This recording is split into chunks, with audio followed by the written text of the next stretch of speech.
बड़ी दी, केशव कैसे चलेगा ऐसे? कहाँ से सब होगा? क्या करेंगे हम? कहाँ जाएं? किसके सामने रोएं और हाथ फैलाएं? मेरी पत्नी माला मेरे कंधे पर सिर रखकर बिलख बिलख कर रो रही थी। रोने वाली बात ही थी। मैं भी घबरा गया था। ऐसा लग रहा था कि पाँव के नीचे से किसी ने पूरी ज़मीन ही खींच दी हो। माला के आंसू थम नहीं रहे थे और मेरी घबराहट। कई महीनों से लगातार कमर, पीठ और पैरों में दर्द रह रहा था। लगातार वजन गिरता जा रहा था और कमजोरी बढ़ती जा रही थी। पहले मैंने इसे बहुत ही हल्के में लिया था, लेकिन जब सब लोगों ने मुझे डॉक्टर के पास जाने की सलाह दी तो मेरे होश उड़ गए। मेरी एक किडनी खराब हो चुकी थी। डॉक्टरों ने उसे ट्रांसप्लांट करने के लिए कहा था। मेरे होश उड़ गए थे। एक आम मिडिल क्लास परिवार में यह किसी त्रसदी से कम नहीं था। मुंह पर मेरी बेटी की शादी थी। उसकी शादी में खर्च करूं या अपनी किडनी खरीदने में? बाहर किडनी की कॉस्ट कम से कम 2-2.5 लाख रुपये थी। बावजूद उसकी भी गारंटी नहीं थी कि यह ट्रांसप्लांट कामयाब होगा भी या नहीं। मैं बहुत ही मायूस हो गया था। मैं माला को सांत्वना दे रहा था, तभी सुमन दी का फ़ोन आ गया। मेरे हेलो करते ही उन्होंने कहा, बउआ तेरी तबीयत तो ठीक है ना? बड़ी दी प्रणाम। मैं कुछ कहता उससे पहले ही माला ने फ़ोन छीन लिया और कहा, बड़ी दी, हम बड़ी मुसीबत में गिर गए हैं। इनका एक किडनी खराब हो चुका है। डॉक्टरों ने महीने का समय दिया है। अब इस मुसीबत में हम पहले मधु बिटिया की शादी करें या किडनी खरीदें? बड़ी दिक्कत हो गई है। इतना पैसा भी नहीं है। क्या करें? कुछ समझ नहीं आ रहा है। सुमन दी यह सुनकर घबरा गई।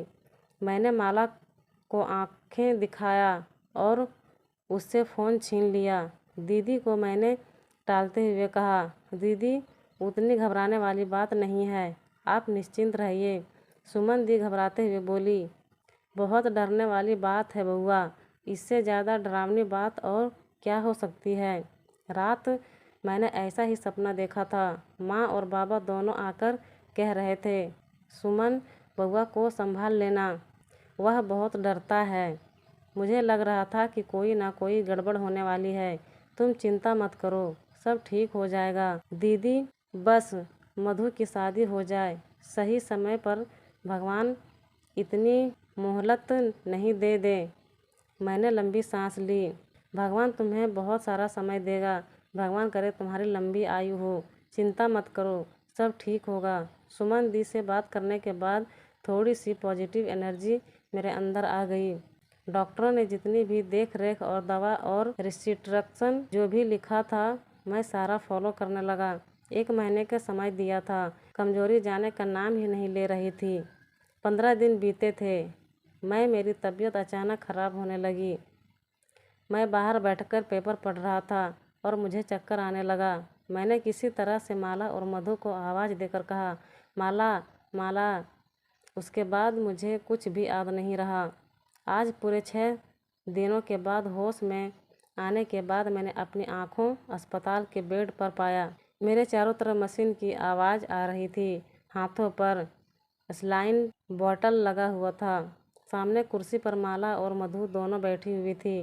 धीरे धीरे मैंने अपनी आंखें खोली तो माला और मधु दोनों के चेहरे पर एक जीवंत मुस्कुराहट आ गई। मैंने प्रश्नवाचक निगाहों से उन दोनों की तरफ देखा। माला की आंखों से आंसू बरसने लगे। उसने कहा, केशव, सुमन दी ने अपना एक किडनी तुम्हें डोनेट कर दिया। मैंने आश्चर्य से कुछ बोलने की कोशिश की, पर मेरे मुंह पर मास्क लगा हुआ था। मैं बोल नहीं पाया। मेरी आंखें पनीली हो गई और आंसू बहने लगे। जुबान रहते हुए भी मैं गूंगा हो चुका था। मुझे याद आया, सुमन दी को दुल्हन के रूप में विदा करने से पहले माँ ने सुमन दी से कहा था, बेटी, बड़ी संतान का यह फर्ज होता है कि वह अपने छोटों का ख्याल रखे और अपना फर्ज कभी ना भूले। बड़े ही छोटों को जोड़कर रखते हैं। सुमन दी ने अपना अंतिम फर्ज भी पूरा कर दिया। रेशम के धागे जो वह उन्होंने मेरे हाथों में अपनी रक्षा के लिए बांधा था, और मैंने बड़े भरोसे से वचन दिया था कि मैं तुम्हारी रक्षा करूंगा। आज मैं ही याचक बन गया। उन्होंने मेरी ज़िंदगी भी दान दे दी। थैंक यू बड़ी दी, मैं तुम्हारा यह एहसान कभी नहीं भूलूँगा।